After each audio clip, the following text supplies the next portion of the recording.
Hey everyone, and welcome to This Explainer. Today we're going to do something kind of fun. We're going to completely strip away all the modern dating apps, the carefully curated photos, the awkward text messages, and see what really drives our attractions. Because today, our main focus is answering a pretty wild question. Which of our ancient life-or-death human survival traits are actually still secretly dictating who we find attractive in modern dating today? To figure out how we love right now, we have to travel back hundreds of thousands of years. You know, there's this incredibly jarring contrast between how we date today and how our ancestors built relationships for, well, the vast majority of human history. Today, we meet through highly managed situations, right? But ancient romance? Completely different ballgame. There were no private bedrooms, definitely no dimly lit restaurants, and zero privacy. You lived in this constant, highly social environment where literally every single interaction happened in full view of everyone you knew. So that actually brings up a really fascinating mystery. How on earth did people find partners, flirt, and fall in love in a world that was just completely devoid of modern society? I mean, if you dropped a modern person into a hunter-gatherer tribe 40,000 years ago, the whole concept of dating would just feel entirely alien. To really set the scene for you here, remember that for most of our history, we weren't living in giant civilizations. Agriculture? That's only about 12,000 years old. Before that, across the vast stretch of early human history, we lived in these tiny, constantly moving hunter-gatherer bands of maybe 20 to 50 people, just migrating across the landscape looking for food and shelter. That tiny number of people, that was your entire social universe. And because your universe was so tiny, privacy just didn't exist. You knew everyone. Every argument, every friendship, and for sure every single attraction happened right in front of the whole group. Think about how much that changes dating. There was absolutely no ghosting in the prehistoric dating scene. If you had a super awkward interaction or embarrassed yourself trying to flirt, you couldn't just disappear. You still had to wake up and sit around the exact same campfire with that exact same person the very next morning. All right, moving into Section 1, Why Personality Beat Muscles. We all kind of have this image of the prehistoric dating scene as, a violent caveman dragging a woman by her hair with a club, but early attraction was actually based on something entirely different, and honestly, much more familiar. Anthropologists keep finding that in hunter-gatherer groups, humor and storytelling mattered way more than physical muscles. Take the Agta people in the Philippines, for example. In their group, skilled storytellers are considered highly attractive, and they actually tend to have more children. Just think about that for a second. The simple ability to make people laugh around a fire wasn't just a fun personality quirk. It literally helped shape human evolution.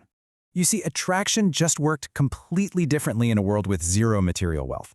You couldn't hide behind a fancy car or an expensive watch because nobody really owned anything. A whole camp might have fewer objects than you have in your kitchen right now. So people judged each other entirely on social behaviors. They were always watching. Who actually shares the meat after a successful hunt? Who stays totally calm when a predator is nearby? Who comforts the crying children? These traits were ridiculously attractive because your actual survival depended strictly on group cooperation. If you couldn't cooperate, the whole group died. And this completely shatters that violent caveman myth. The evidence paints a much more complex and frankly progressive picture of prehistoric love. In many hunter-gatherer societies, like the Jahani people of southern Africa, women frequently rejected men they didn't like. Divorce was super common and completely socially accepted. If a relationship was unhappy, they just separated without a ton of drama. Ancient relationships were surprisingly flexible, and women actually had far more freedom in choosing their partners than we usually give them credit for. Let's move to Section 2, Raising the Helpless Human. Okay, so if relationships were so flexible and you didn't really need a partner for financial stability, why did we even form these deep, long-term emotional attachments in the first place? Well, the answer comes down to pure biology. Raising human children is unbelievably difficult. I mean, think about it. A newborn horse can literally stand up and start running within hours of being born. A human baby? It can't even hold its own head up. Human children need more than a decade to become even slightly independent. That is an enormous, exhausting biological investment. So love and emotional attachment evolved as a biological mechanism to just keep exhausted parents together long enough to raise a vulnerable child in a really dangerous world. But honestly, even two parents weren't enough. This massive investment required what anthropologists call cooperative breeding. Human mothers did not raise children alone. They got vital, life-saving help from grandparents, siblings, aunts, uncles, you name it. This intense need for community support is exactly why humans earn the incredibly fitting title of the ape that needs a village. This ancient teamwork was so foundational, it actually changed human female biology. It explains menopause.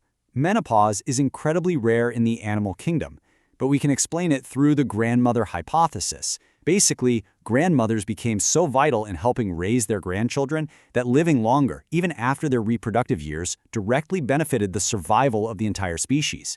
Prehistoric childcare was a massive group project. So your grandmother is basically here today because of this ancient survival strategy. Which brings us right to the core of our explainer today, Section 3, Ancient Software, Modern Dating.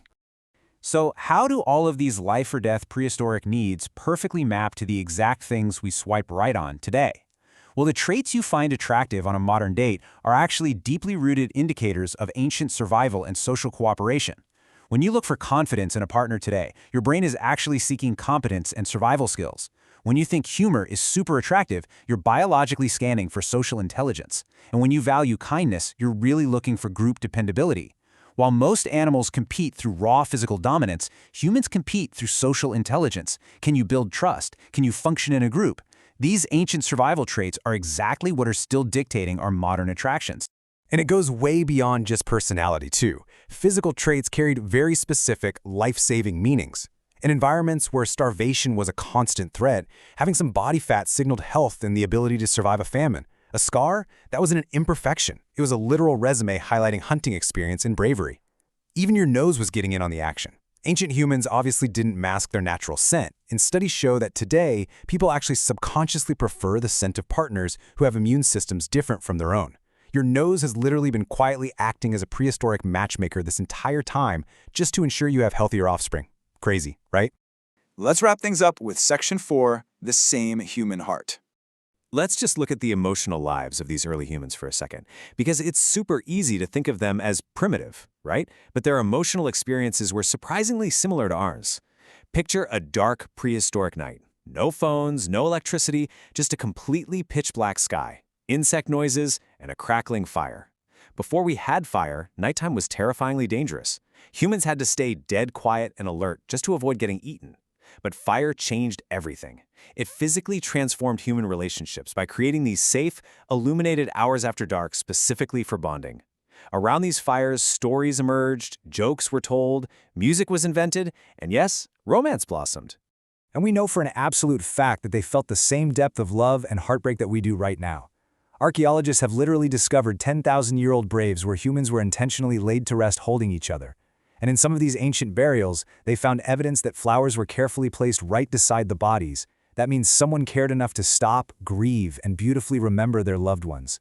They flirted, they got rejected, they felt heartbreak, and they probably lay awake at night wondering if someone liked them back.